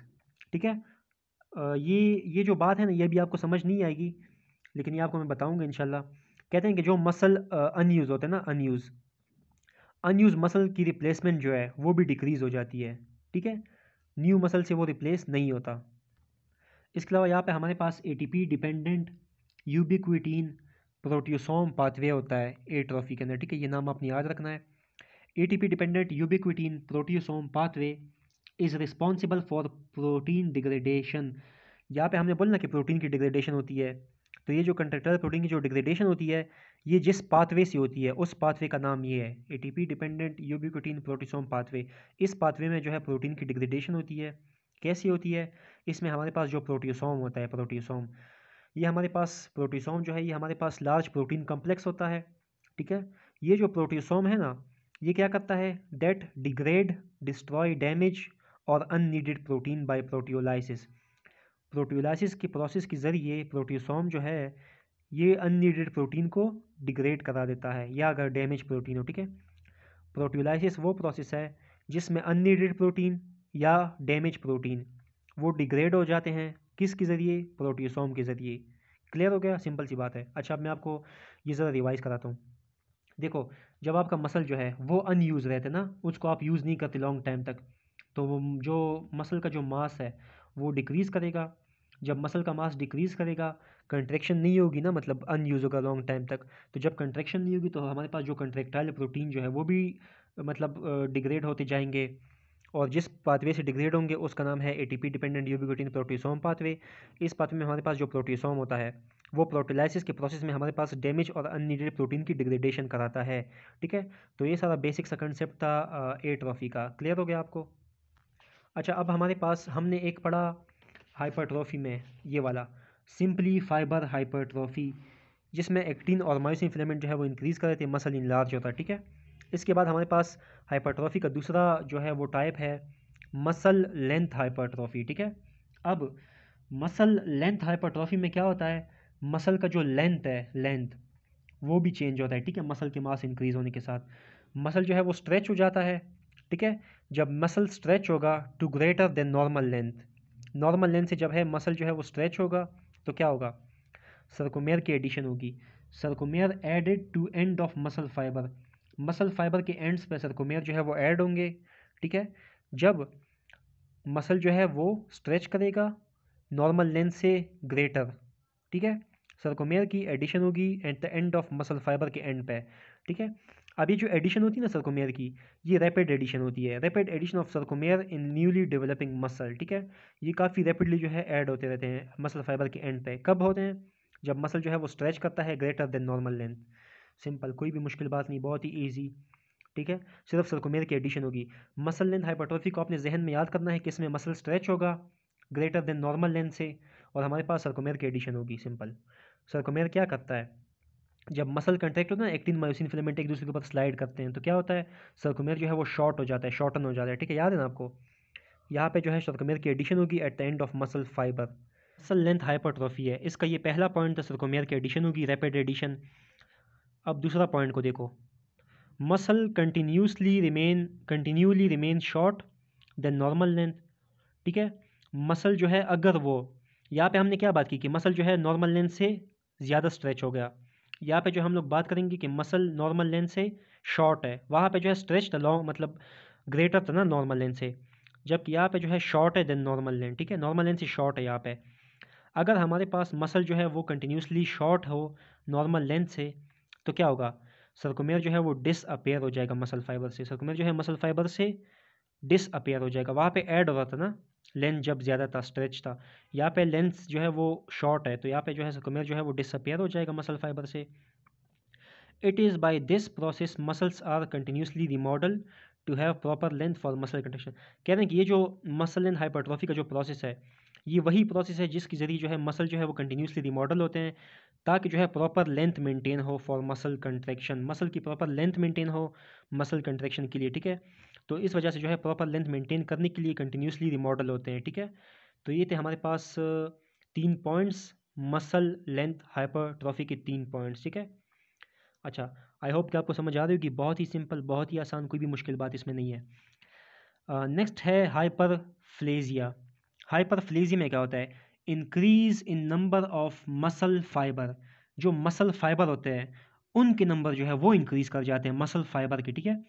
जैसे स्केलेटल मसल फाइबर हो गए, तो इन जो ये फाइबर होते हैं इनके जो नंबर है वो इंक्रीज कर जाते हैं हाइपरप्लेजिया में, ठीक है। अच्छा, क्या होता है कि हमारे ये नंबर जो है ना मसल फाइबर की, ये कैसे इंक्रीज हो जाते हैं? जो हमारे पास previously in large muscle fibre होते हैं, जो मसल फाइबर जो है प्रीवियसली इन लार्ज हो चुके होते हैं, मतलब साइज़ में लार्ज हो चुके होते हैं ना। हमने बोलते ना कि हाइपरट्रॉफी में क्या होता है, मसल मास इंक्रीज कर जाता है, इन लार्ज कर जाता है। तो जो प्रीवियस मसल फाइबर जो है वो इन लार्ज हुए होते हैं, उन मसल फाइबर जो है वो स्प्लिटिंग होती है उनकी, ठीक है। ये देखिए, ये हमारे पास एक मसल फाइबर है, काफ़ी इन लार्ज हुआ पड़ा है, ठीक है, मतलब लार्ज हुआ पड़ा है।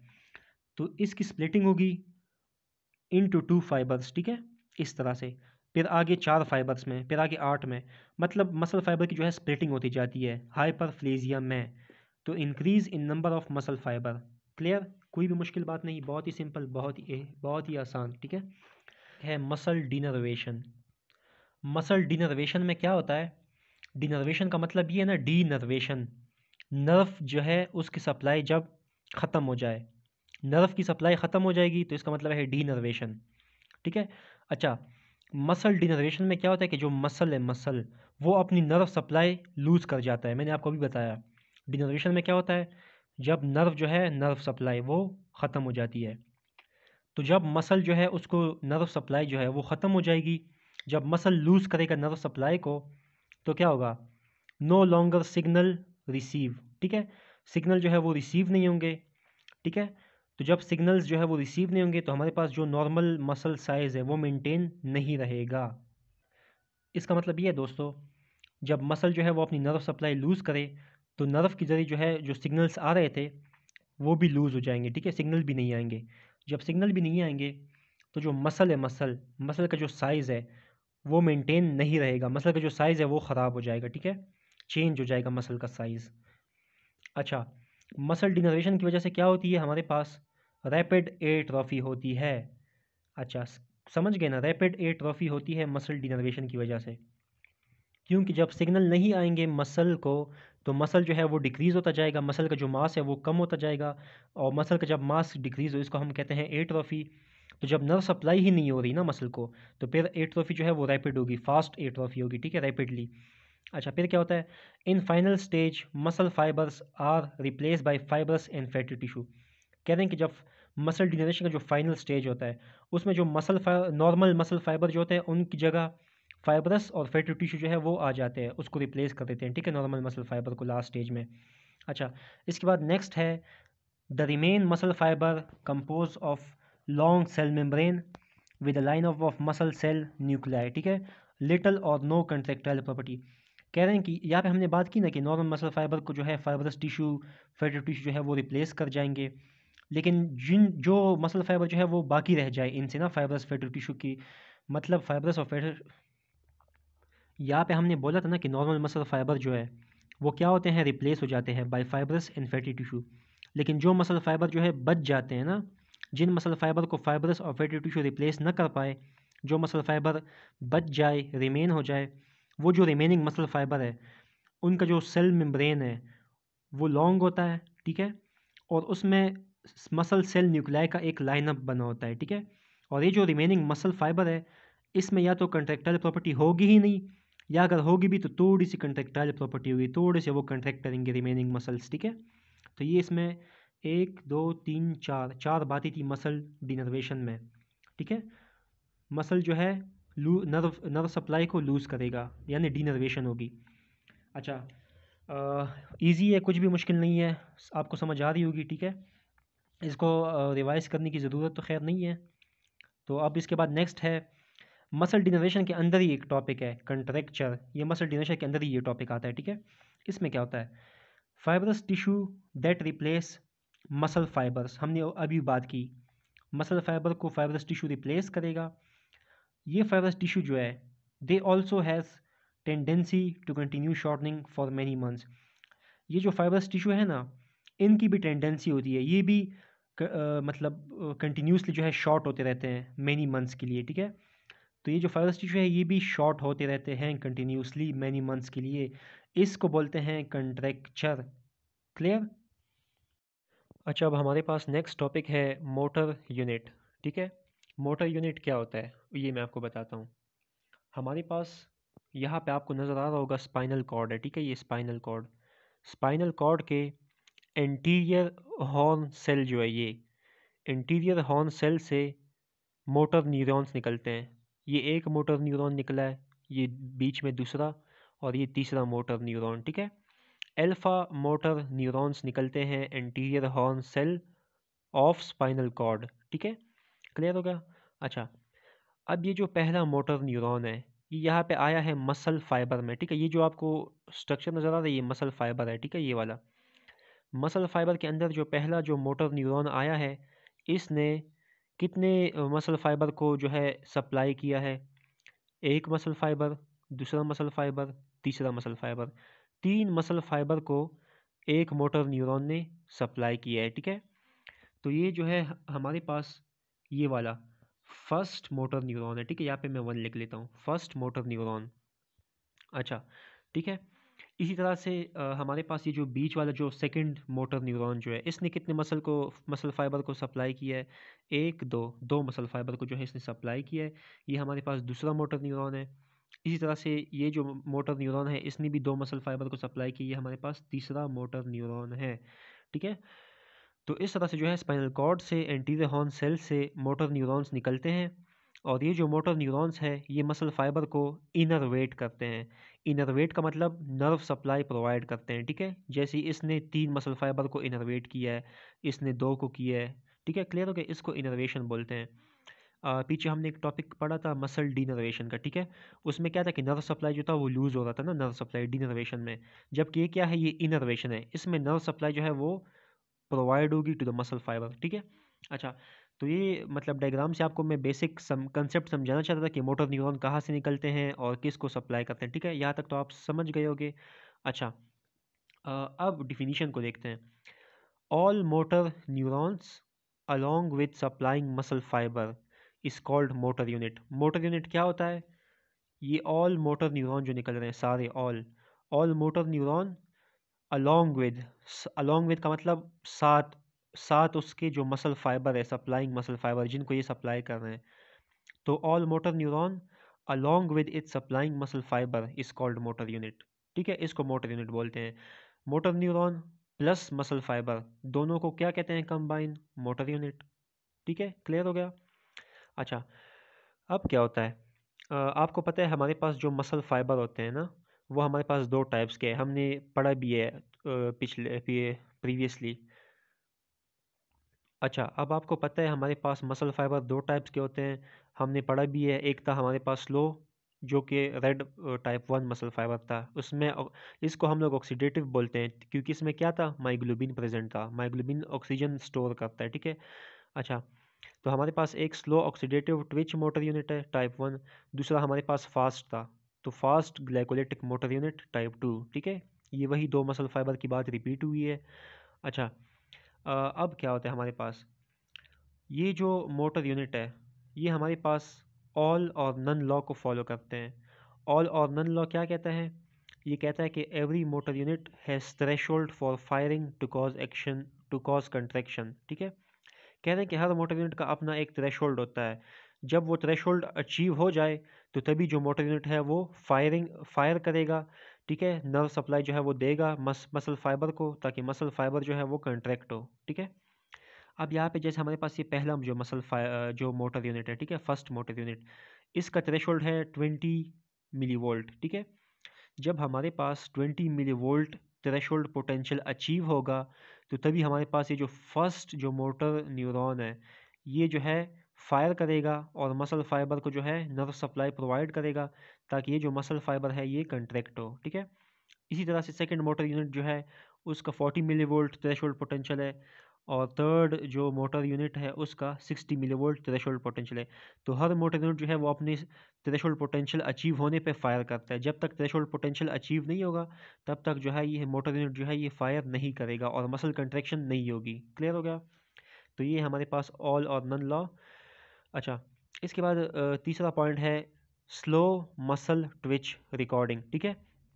अब सिंपल मसल ट्विच रिकॉर्डिंग जो है ये क्या होता है, जब हमारे पास थ्रेशोल्ड पोटेंशियल अचीव हो जाए और जो मोटर न्यूरॉन है वो फायर करे मसल फाइबर तक ताकि मसल फाइबर जो है वो कंट्रैक्ट हो, तो इसकी हम लोग रिकॉर्डिंग लेते हैं, ठीक है।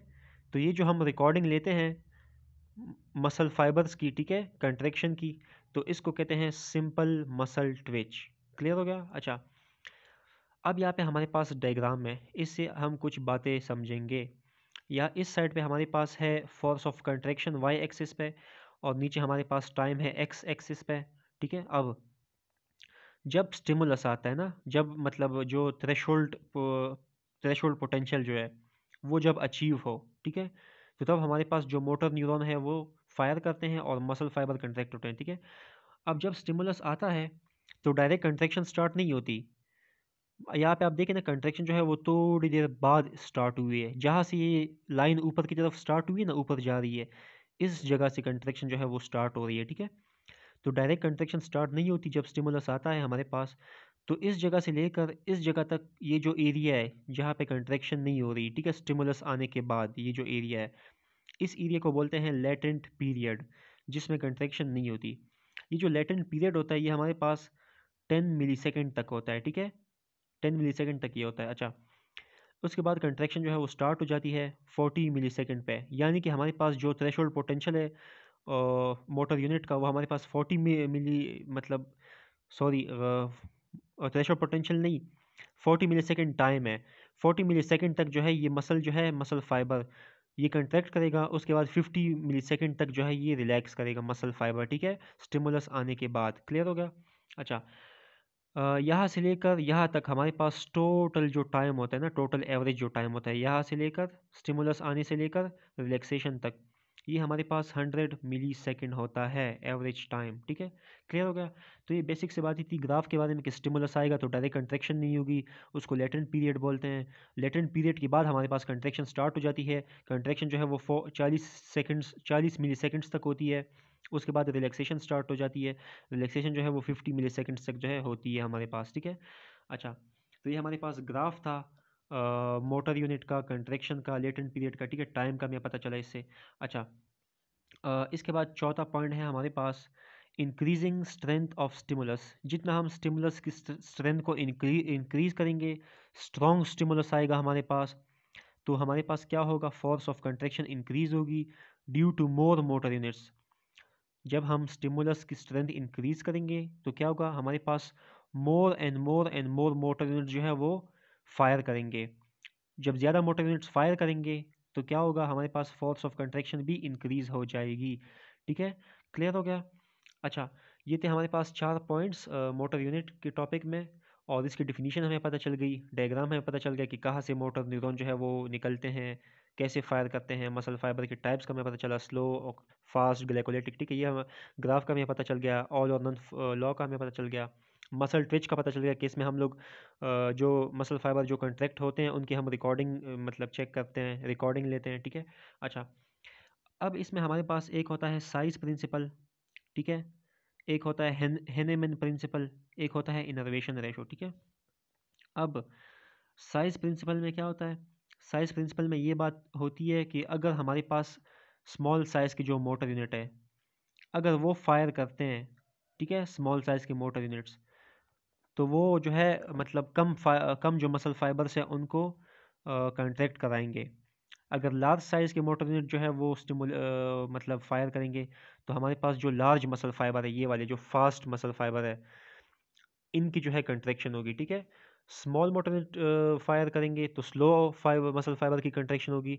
लार्ज मोटर यूनिट जो है वो फायर करेंगे तो हमारे पास फास्ट मोटर यूनिट की कंट्रैक्शन होगी, ठीक है। क्लियर हो गया? अच्छा जी। इसके बाद दूसरा है हैनेमन प्रिंसिपल। हैनेमन प्रिंसिपल कहता है कि जो स्मॉल मोटर यूनिट है वो पहले फायर करेंगे, उसके बाद जो है फिर Aahista Aahista large motor unit जो है वो फायर करने स्टार्ट हो जाएंगे। ठीक है, ये हमारे पास हैनेमन प्रिंसिपल ये बोलता है। इसके बाद है इनर्वेशन रेशो। इनर्वेशन रेशो बोलता है कि मोटर यूनिट है उसने कितने मसल फाइबर को जो है इनर्वेट किया है, नर्व सप्लाई प्रोवाइड किया है। जैसे अब यहाँ पे ये जो मोटर न्यूरॉन है ना, इसने 1 2 3 मसल फाइबर को जो है नर्व सप्लाई इनर्वेट किया है ना, नर्व सप्लाई प्रोवाइड की है, तो इसको बोलते हैं इनर्वेशन रेशो। इसी तरह इसने जो है 2 को इनर्वेट किया है, इसने भी 2 को इनर्वेट किया है, इसको बोलते हैं इनर्वेशन रेशो। ये हमारे पास था मोटर यूनिट का टॉपिक। ठीक है, बहुत ही सिंपल, बहुत ही ईजी, कुछ भी नहीं। इसको बस आपने थोड़ा सा इन पॉइंट्स को अपने जहन में याद कर लेना है। 4 पॉइंट्स हैं इनके, और डिफिनीशन आपको आनी चाहिए, ग्राफ आना चाहिए, आपको डायग्राम आना चाहिए, और 3 जो प्रिंसिपल है, 2 प्रिंसिपल है और 1 इनर्वेशन रेशो है, इसका आपको पता होना चाहिए। ये हमारे पास मोटर यूनिट का टॉपिक कंप्लीट हो गया। ठीक है। अच्छा, यहाँ पे अब हमारे पास नेक्स्ट टॉपिक है रीगर मोर्टिस। रीगर मोर्टिस में क्या होता है?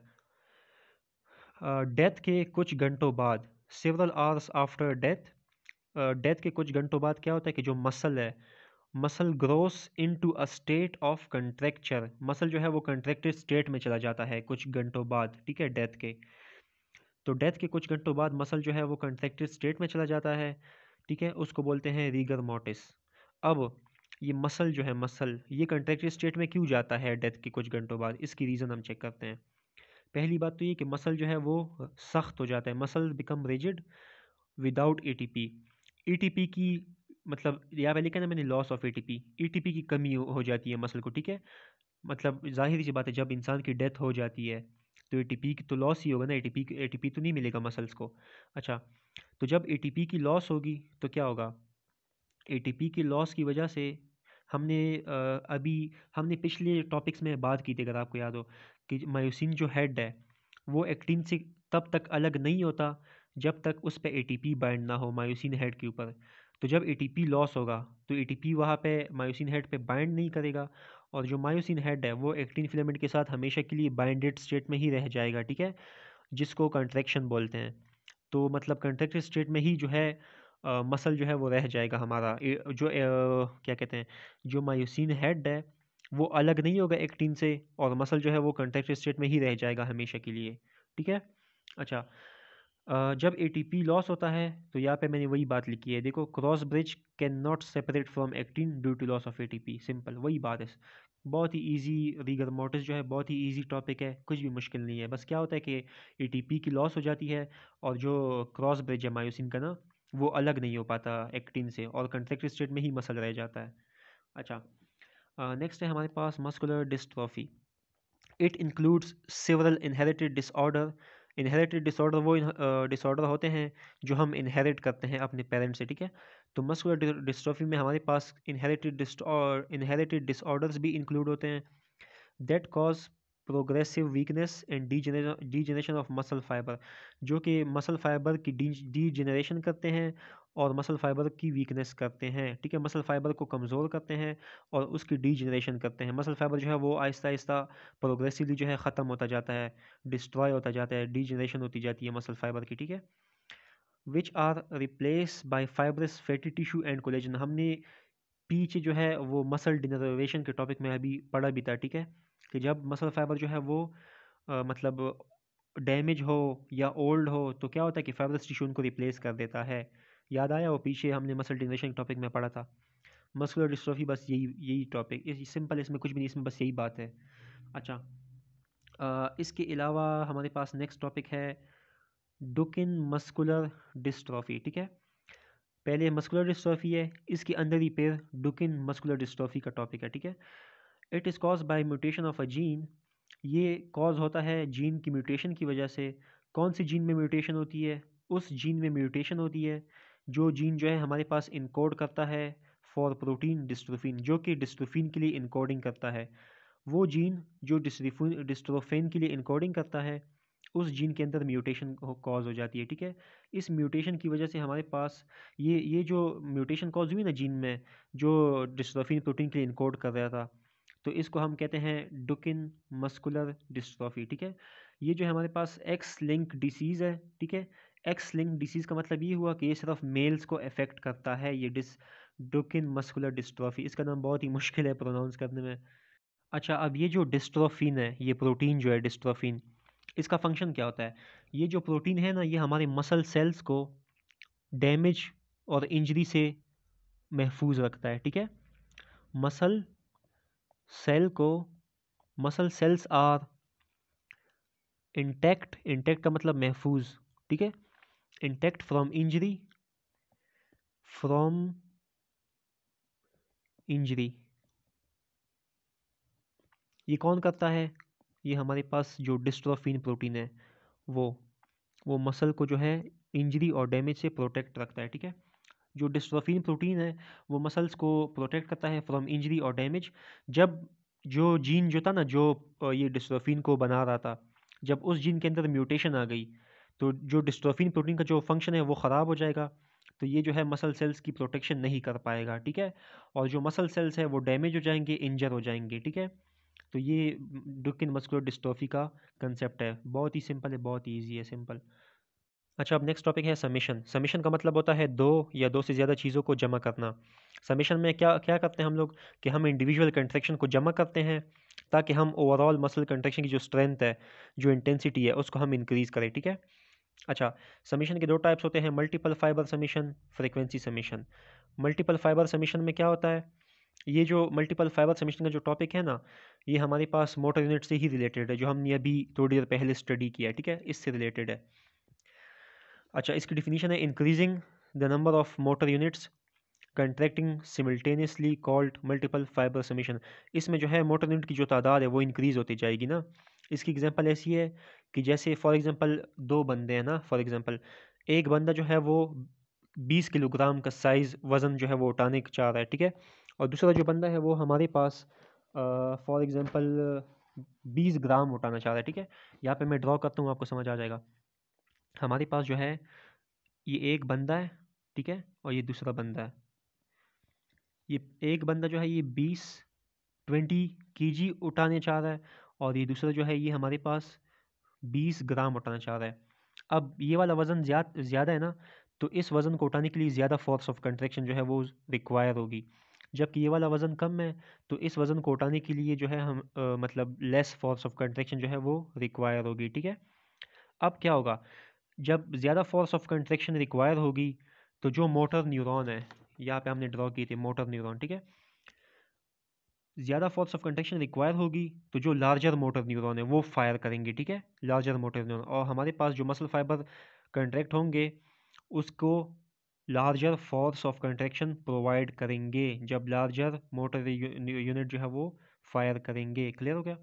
इसी तरह से जब जो 20 ग्राम वाला जो किस्सा है ना, ये वाला स्मॉल वेट उठाना चाह रहे हैं, तो small force of contraction require होगी, तो हमारे पास स्मॉल मोटर यूनिट जो है वो फायर करेंगे, ठीक है। अब यहाँ पे डिफिनीशन जो है मल्टीपल फाइबर समेशन का, इसमें लिखा है increasing the number of motor units contracting simultaneously called multiple fibre summation. कह रहे हैं कि मतलब जितना ज़्यादा फोर्स रिक्वायर होगा, फोर्स ऑफ कंट्रैक्शन, उतनी ही ज़्यादा जो है मोटर यूनिट जो है वो स्टिमुलेट होते जाएंगे। मतलब पहले स्मॉल फोर्स रिक्वायर था, स्मॉल मोटर यूनिट स्टिमुलेट हुआ, फिर लार्ज फोर्स रिक्वायर था कंट्रैक्शन का, तो लार्ज मोटर यूनिट स्टिमुलेट हुआ, फिर उससे ज़्यादा फोर्स ऑफ कंट्रैक्शन हमें रिक्वायर हुआ, तो उससे भी ज़्यादा मोटर यूनिट जो है वो स्टिमुलेट हुआ। तो जो तादाद है, नंबर ऑफ मोटर यूनिट, वो हमारे पास इंक्रीज़ होती जा रही है ना, फोर्स ऑफ कंट्रैक्शन भी हमारे पास उसकी रिक्वायरमेंट भी इंक्रीज़ होती जा रही है। तो जितनी फोर्स ऑफ कंट्रैक्शन की रिक्वायरमेंट इंक्रीज़ होती जा रही है, उस हिसाब से हमारे पास मोटर यूनिट की तादाद भी इंक्रीज़ होती जा रही है, ज़्यादा से ज़्यादा मोटर यूनिट जो है वो स्टिमुलेट हो रहे हैं। तो इसको बोलते हैं मल्टीपल फाइबर समेशन, ठीक है, क्लियर हो गया। अब नेक्स्ट है फ्रीक्वेंसी समेशन। फ्रीक्वेंसी समेशन में क्या होता है कि increasing the frequency of summation, summation का मतलब होता है जमा करना, ठीक है। Increasing the frequency of summation called frequency, increasing the frequency of contraction, sorry, increasing the frequency of contraction. यहाँ पे मैंने ये समेशन लिखा, ये कंट्रैक्शन है। अच्छा, अब फ्रीक्वेंसी समेशन में क्या होता है कि हमारे पास जो कंट्रैक्शन होती है ना, कंट्रैक्शन कंट्रैक्शन की जो फ्रीक्वेंसी है वो इंक्रीज़ होती जाती है, ठीक है। कंट्रैक्शन की फ्रीक्वेंसी इंक्रीज़ होती जाती है, और उन फ्रीक्वेंसी को जब हम आपस में जमा करें, ऐड अप करें, तो इसको बोलते हैं फ्रीक्वेंसी समेशन। और फ्रीक्वेंसी समेशन की वजह से क्या होता है, टेटनाइजेशन कॉज हो सकती है। टेटनाइजेशन क्या चीज़ होता है? टेटनाइजेशन में जो है कंट्रैक्शन का कंटिन्यूस स्टेट होता है, ठीक है। यहाँ पे आपको नज़र आ रहा होगा ना, ये कंटिन्यूस स्टेट ऑफ कंट्रैक्शन जो है, कंटिन्यूस स्टेट ऑफ कंट्रैक्शन, इसको बोलते हैं टेटनाइजेशन। अच्छा, यहाँ पे ग्राफ बना हुआ है, एक साइड पे जो है स्टिमुलेशन रेट है, एक साइड पे जो है स्ट्रेंथ है। ये हमारे पास यहाँ पे रेस्टिंग मेम्ब्रेन पोटेंशियल है, ठीक है। अब इस ग्राफ पे समझते हैं हम। पहले हमारे पास एक एक्शन पोटेंशियल या फिर इम्पल्स आया, याद है ना वो डीपोलराइजेशन वाला जो किस्सा था।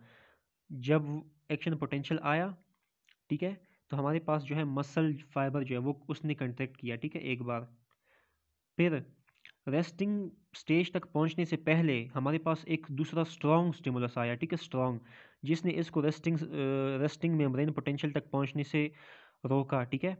यानी एक स्ट्रॉन्ग स्टिमुलस आया और ये जो कंट्रैक्शन ख़त्म हो रही थी ना, ये ख़त्म नहीं हुई, ये दोबारा मतलब आधे रास्ते से ही जो है दोबारा मसल फाइबर जो है वो कंट्रैक्ट हो गया, ठीक है।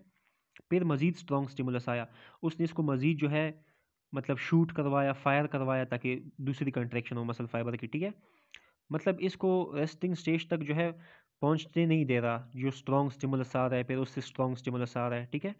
तो इस तरह से जो है हमारे पास कंट्रैक्शन हो रही है, और जो फ्रीक्वेंसी है इसकी कम है, इसकी फिर ज़्यादा है, इसकी फिर उससे ज़्यादा फ्रीक्वेंसी, इसकी उससे, मतलब जो इंडिविजुअल जो कंट्रैक्शन है इनकी फ्रीक्वेंसी जो है वो इंक्रीज़ होती जा रही है ना, आहिस्ता आहिस्ता, ठीक है। और आखिर में एक स्टेज ऐसा आ जाता है कि ये जो इंडिविजुअल जो फ्रीक्वेंसी है ना, ये आपस में हम लोग इसको जमा कर देते हैं। जब ये फ्रीक्वेंसी आपस में ऐड अप हो जाती है, तो हमारे पास ये जो ग्राफ है ना, ग्राफ ये इस तरह बन रहा था ना, लेकिन जब इनको हमने ऐड अप किया फ्रीक्वेंसी को, ठीक है, तो ये हमारे पास सीधा इस तरह बन गया, मतलब इनकी जो फ्रीक्वेंसी है वो आपस में ऐड अप हो गई, जमा हो गई, ठीक है। तो हमारे पास इस तरह स्मूथ लाइन बन गया एक, ठीक है। ये जो स्मूथ लाइन बना है, ये हमारे पास कंटिन्यूस स्टेट ऑफ कंट्रैक्शन है, कंटिन्यूस स्टेट ऑफ कंट्रैक्शन, ठीक है। क्लियर हो गया? अच्छा, तो इंडिविजुअल फ्रीक्वेंसी को हमने ऐड अप किया है, तो हमारे पास एक स्मूथ लाइन बनी है, कंटिन्यूस स्टेट ऑफ कंट्रैक्शन जो है वो हो गई, ठीक है। इसको बोलते हैं टेटनाइजेशन। और इसकी वजह से क्या होता है, इसकी वजह से जो है टेटनी कॉज हो सकती है। अब टेटनी क्या होता है वो मैं आपको बताता हूँ। ये देखें, टेटनी में क्या होता है कि एक्स्ट्रा सेलुलर फ्लूइड में कैल्शियम की कमी हो जाती है, कैल्शियम की कंसंट्रेशन कम हो जाती है एक्स्ट्रा सेलुलर फ्लूइड में। तो हमारे पास क्या होता है कि जो नर्व फाइबर्स है, ठीक है, जो मोटर न्यूरॉन्स है, ठीक है, sodium channel of motor nerve fibre जो है वो भी डिक्रीज़ हो जाते हैं, सोडियम चैनल जो है वो डिक्रीज़ हो जाते हैं, ठीक है, नर्व फाइबर्स के। फिर क्या होता है, नर्व फाइबर जो है वो उसकी एक्साइटेबिलिटी जो है वो इंक्रीज़ कर जाती है, ठीक है। जब नर्व फाइबर की एक्साइटेबिलिटी इंक्रीज़ कर जाती है, तो जो हमारे पास जो नर्व फाइबर है, जो मोटर न्यूरॉन है, वो रैपिडली फायर कर लेते हैं, ठीक है। जब रैपिड फायर करते हैं तो हमारे पास जो है टेटनाइजेशन कॉज होती है, ठीक है। देखो, कैल्शियम की कंसंट्रेशन कम हो गई एक्सेसिव फ्लूइड में, हमारे पास क्या हुआ कि सोडियम चैनल जो है वो डिक्रीज़ हो गए नर्व फाइबर्स के, ठीक है। इससे क्या हुआ, इससे हमारे पास जो नर्व फाइबर है उसकी एक्साइटेबिलिटी जो है वो इंक्रीज़ कर गई।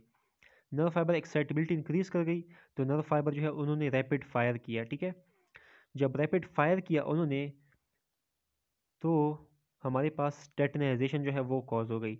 और बाकी टेटनाइजेशन क्या होती है वो मैंने आपको बता दिया। अच्छा, ये नर्व फाइबर जो है ये बेसिकली मोटर न्यूरॉन ही है, ठीक है। यहाँ पे ये जो मोटर न्यूरॉन की बात नहीं की हमने डायग्राम में, इधर ये मोटर न्यूरॉन 1 2 3, ठीक है, 3, ये मोटर न्यूरॉन जो है ये नर्व फाइबर भी इनको आप कह सकते हो, ठीक है। ये बात करते हैं।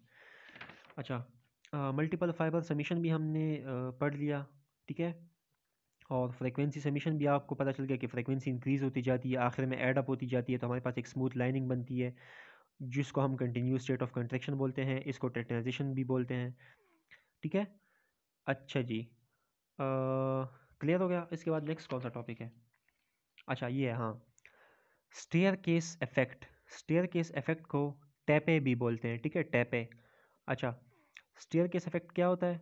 शुरुआत में, स्टार्टिंग में हमारे पास कंट्रैक्शन की जो स्ट्रेंथ होती है वो कम होती है, इनिशियल स्ट्रेंथ जो है कंट्रैक्शन की वो कम होती है, फिर आहिस्ता आहिस्ता हमारी कंट्रैक्शन की जो स्ट्रेंथ है वो इंक्रीज़ होती जाती है और आखिर में प्लेटू तक पहुंच जाती है, ठीक है। अच्छा, ये जो स्ट्रेंथ है ना, स्ट्रेंथ ये इंक्रीज़ क्यों होती है आहिस्ता आहिस्ता? इसकी जो रीज़न है, वो कॉज जो है वो चेक करो। Release of calcium ions in cytosol from sarcoplasmic reticulum. जब सार्कोप्लाज्मिक रेटिकुलम से कैल्शियम आयन रिलीज होते हैं इनटू साइटोसोल, तो आपको पता है कैल्शियम आयन क्या करता है, कंट्रैक्शन कॉज करता है ना। तो जब कैल्शियम आयन की कंसंट्रेशन साइटोसोल में इंक्रीज़ होती जाएगी, तो जाहिर सी बात है कंट्रैक्शन भी जो है ज़्यादा से ज़्यादा मजबूत होता जाएगा, स्ट्रॉन्ग कंट्रैक्शन होता जाएगा कैल्शियम की वजह से। तो इस वजह से जो है हमारे पास इनिशियल स्ट्रेंथ जो थी वो कम थी कंट्रैक्शन की, और फिर आखिर में कंट्रैक्शन की जो स्ट्रेंथ है वो इंक्रीज़ हो गई, ठीक है, कैल्शियम कंसंट्रेशन ज़्यादा होने की वजह से साइटोसोल में, ठीक है। बेसिक सा कंसेप्ट है, कुछ भी इसमें मुश्किल नहीं है। अच्छा, नेक्स्ट है स्केलेटल मसल टोन। जब हमारे मसल रेस्ट में होते हैं, रेस्ट कंडीशन में, हम मसल को यूज़ नहीं कर रहे होते ना, तो क्या होता है, सर्टेन अमाउंट ऑफ टॉटनेस रिमेन्स। हमारी मसल, टॉटनेस का मतलब ये है कि हमारी मसल जो है ना वो कुछ, मतलब वो ऐसे वो खींचे हुए होते हैं, मतलब तोड़े तोड़े से कंट्रैक्टेड हुए होते हैं, खींचे हुए, ठीक है। पता नहीं उर्दू में इसका लफ्ज़ क्या है एग्जैक्ट मुझे नहीं पता, लेकिन आई होप कि आपको समझ आ रहा होगा कि मैं क्या कहना चाहता हूँ। रेस्ट स्टेट में हमारी मसल जो है वो कुछ ना कुछ मतलब थोड़े से जो है कंट्रैक्टेड हुए होते हैं, मतलब मतलब ऐसे खींचे हुए होते हैं, ठीक है। तो ये उसका ये इसका ये मतलब है इस सेंटेंस का। तो इसको बोलते हैं स्केलेटल मसल टोन, ठीक है। जब सर्टेन अमाउंट ऑफ टॉटनेस रिमेन होती है मसल में, तो उसको बोलते हैं स्केलेटल मसल टोन। जो स्केलेटल मसल टोन है ये बगैर एक्शन पोटेंशियल का होता है। हमें पता है कि कंट्रैक्शन जब होती है, ठीक है ना, स्टिमुलस जो आता है, स्टिमुलस को एक्शन पोटेंशियल भी बोलते हैं ना स्टिमुलस को। तो ये जो स्केलेटल मसल टोन है ये रेस्ट सिचुएशन में होता है, रेस्ट में। तो रेस्ट में जो है एक्शन पोटेंशियल की ज़रूरत नहीं होती ना हमें, तो ये सीन है, समझ गए। बगैर एक्शन पोटेंशियल जो नॉर्मल स्केलेटल मसल होते हैं हम वो कंट्रैक्ट नहीं करते, ठीक है, बगैर एक्शन पोटेंशियल जो नॉर्मल स्केलेटल मसल होते हैं। उसके बाद यहाँ पे स्केलेटल मसल टोन के कुछ इंपॉर्टेंट पॉइंट्स है ये तीन, ये भी आप अपने साथ नोट कर लो और याद कर लो, ठीक है। सिंपल से पॉइंट है, एक सिग्नल के बारे में लिखा हुआ कि लो रेट ऑफ नर्व इम्पल्स आएंगे, और दूसरा लिखा हुआ है ब्रेन से सिग्नल जो है spinal cord anterior motor neuron तक जाएंगे, ये मिसल स्पिंडल में सिग्नल्स ओरिजिनेट होंगे। ये आप अपने साथ नोट कर लो और याद कर लो, ठीक है, सिंपल। तो इसके बाद समीशन हमने पढ़ लिया, ठीक है। मोटर न्यूरॉन भी, मोटर यूनिट भी हमने स्टडी कर लिया, डिस्ट्रॉफी भी हमने स्टडी कर ली, रीगर मोटिस ये भी हो गया, ठीक है। ऑलमोस्ट हमारा जो चैप्टर है वो अल्हम्दुलिल्लाह कवर हो चुका है, ठीक है। अब ये जो चैप्टर है ये ऐसा चैप्टर है ना कि ये इंसान से भूल जाता है बार बार, ठीक है। ये इसमें जो बातें हैं वो जहन में अक्सर नहीं बैठती, ये बातें आपसे भूल जाएगी, ये ऐसा चैप्टर है, ठीक है। तो ये आपने जो है इस चैप्टर को बिल्कुल, मतलब अपने जहन में इसको रट्टा कर लेना है इस चैप्टर को, ठीक है। कंसेप्ट तो आपको मैंने समझा दिया ना, अब इस कंसेप्ट को आपने अपने जहन में मेमोराइज़ करना है, क्योंकि ये जो चैप्टर है ये भूल जाएगा आपसे, ठीक है। मुझसे खुद ये चैप्टर जो है बार बार भूलता है। तो चैप्टर जो है हमारा वो ख़त्म हो चुका है। तो नेक्स्ट चैप्टर में इंशाल्लाह नेक्स्ट वीडियो में हम लोग नेक्स्ट चैप्टर स्टार्ट करेंगे। तो चैनल को सब्सक्राइब ज़रूर करो, और कोई भी सवाल हो तो कमेंट सेक्शन में पूछो, ठीक है। दुआ में याद रखिएगा। अल्लाह हाफिज़।